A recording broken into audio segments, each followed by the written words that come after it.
Saudara-saudari yang terkasih, selamat pagi berkah dalam.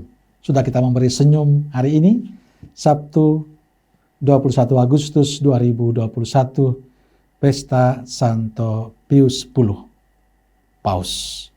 Kita awali permenungan kita dengan tanda kemenangan Kristus. Dalam nama Bapa dan Putra dan Roh Kudus. Amin. Kita akan merenungkan perikop Injil Matius bab 23 ayat 1 sampai 12. Salam bahagia selalu. Saudaraku terkasih, hari ini gereja merayakan peringatan Santo Pius X, seorang paus. Kata-katanya yang indah yang selalu dikenang adalah, saya dilahirkan miskin, saya hidup miskin, dan ingin mati secara miskin pula. Apa yang dikatakan Pius X bukanlah sebuah khayalan.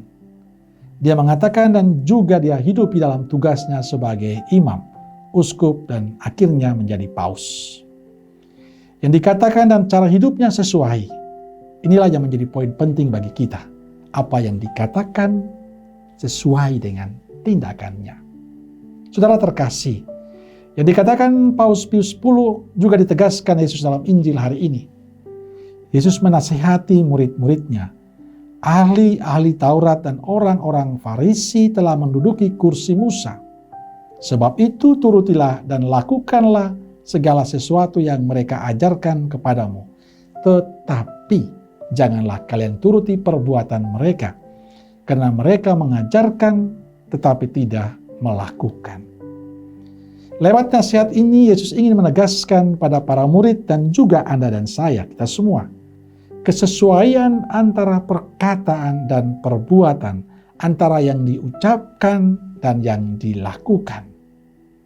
Para ahli Taurat dan orang Farisi hanya pandai berkata-kata, pandai berkhotbah, tapi sikap dan cara hidup mereka tidak sesuai dengan apa yang dikatakannya. Maka Yesus mengingatkan jangan sampai apa yang dilakukan oleh orang-orang Farisi, para ahli Taurat, juga dilakukan oleh murid dan kita semua. Jangan sampai kebiasaan ahli Taurat dan orang Farisi menjadi kebiasaan kita yang hanya pandai berbicara, pandai mengajar, pandai merangkaikan kata-kata indah dan puitis. Tapi semuanya omong kosong, tidak melakukan. Saudaraku terkasih, kutipan Injil bagi saya sebagai imam sebuah nasihat tapi sebuah kritikan untuk saya dan juga rekan-rekan imam.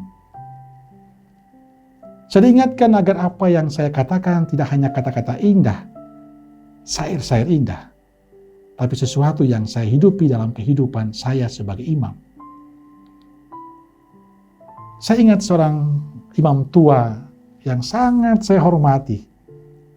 Beliau sudah meninggal. Dulu saya selalu datang kepada beliau untuk sakramen rekonsiliasi atau hanya sekedar untuk bercerita dengan beliau. Dia mengatakan, khotbah yang hidup adalah sikap dan cara hidupmu sebagai imam, bukan kata-katamu yang indah dan manis. Dan bagi saya itu pesan yang luar biasa. Khotbah yang hidup bukan kata-katamu yang indah dan manis, tapi sikap dan perbuatanmu yang kamu lakukan. Dan saya berharap semoga ini menjadi sebuah kisah indah bagi kita, sebuah pesan yang indah bagi kita. Supaya apa yang kita katakan, apa yang kita rangkaikan dengan bahasa yang indah dan luar biasa itu nyata dalam sikap hidup kita bersama dengan saudara kita yang lain. Maka saya selalu berpesan kepada rekan-rekan imam, teman-teman, adik-adikku, para frater, juga para suster, kesaksian hidup atau kesaksian atau aksi panggilan itu kadang menjadi sesuatu yang tidak penting. Memang ini salah. Tapi bagi saya itu kadang kesaksian itu banyak kepalsuan. Tapi yang paling penting adalah sikap hidup.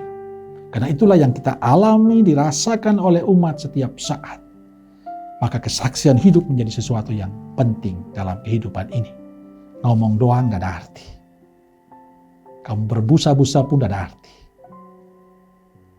Tapi orang yang bisa mengatakan dengan indah dan mewujudkan dalam sikap hidup, itu sungguh berarti bagi sesama yang lain. Semoga ini menjadi inspirasi untuk kita hari ini. Amin. Semoga Allah yang Maha Kuasa memberkati saudaraku sekalian, Bapa, Putra, dan Roh Kudus. Amin. Roh Kudus Nazaret, doakanlah kami. Amin. Berkah dalam.